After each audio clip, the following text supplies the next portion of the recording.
After his shoes were stolen off the porch, one man made an unsettling discovery.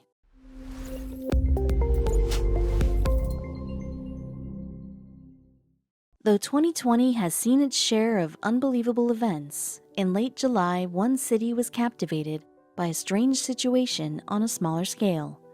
The case of the missing shoes swept the local news and triggered a discovery of a network of rogue shoe thieves with covert rings operating around the world. But how and why did the shoes go missing? The people were determined to find out. As coronavirus quarantine restrictions lifted, Christian Meyer bought himself a brand new high-end pair of sneakers. As a psychologist and mental well-being coach, he understood the importance of exercise, and he was more than ready to get back out and hit the ground running. The weather was nice in his quiet neighborhood of Zehlendorf, Berlin, and the streets were thick with trees. It almost didn't feel like a city at all. Rather, it felt like a small rural community, a place where Christian felt safe leaving his belongings on the porch overnight. For a short while, all was well. The sun was shining, his daily runs were invigorating, and life seemed to be going great. However, Christian's joy would be short-lived.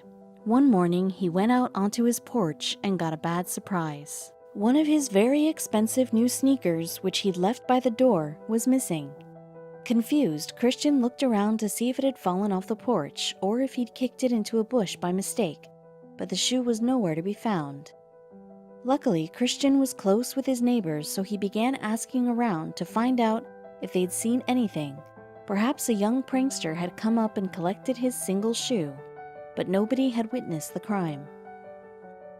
They did have similar stories to share, though.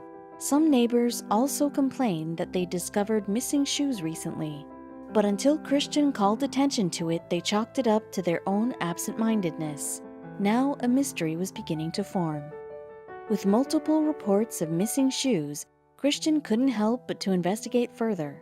A few days went by, and he waited to see if more shoes disappeared, but none did, at least not yet. Then, one evening, he heard a rustling outdoors. He looked out and caught a glimpse of a young fox trotting by the house with 2 blue flip-flops in its mouth. Though the creature soon vanished, Christian quickly formed a plan. The next time he saw the fox, he'd follow it and hopefully find his lost shoe. This was a commitment that was easy to make in his head, but following through would prove difficult. A few days later, the golden opportunity arrived. There was the fox, cheekily trotting through the yard like he'd done nothing wrong. Christian slipped on a pair of non-fancy shoes and hurried out the door, being careful not to startle the fox. It darted into a nearby thicket, and Christian pursued. The woodsy environment he'd come to love about Zehlendorf now proved to be the bane of his pursuit. Sticks and brambles caught his clothes, and leaves got into his hair.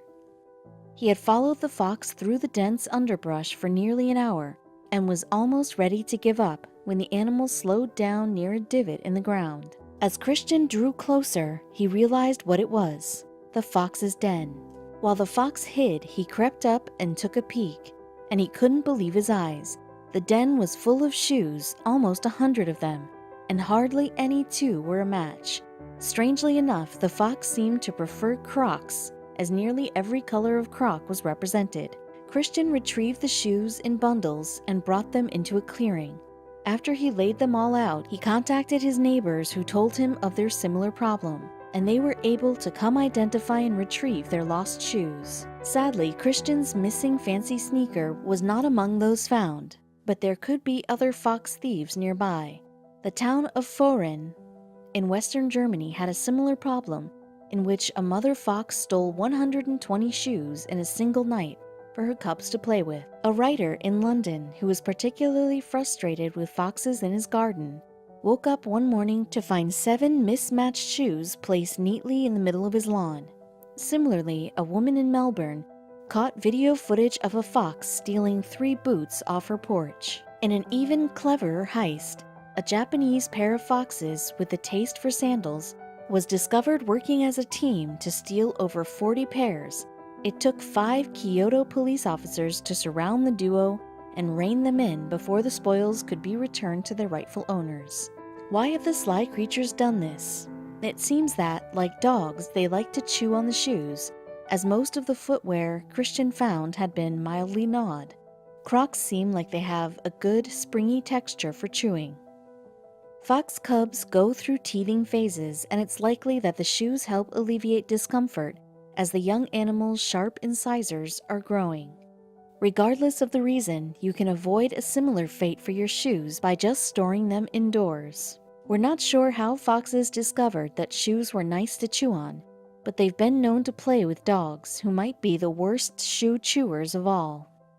Don't get mad at these furry red goofballs though. They're just chewing away some stress from a major threat to their existence.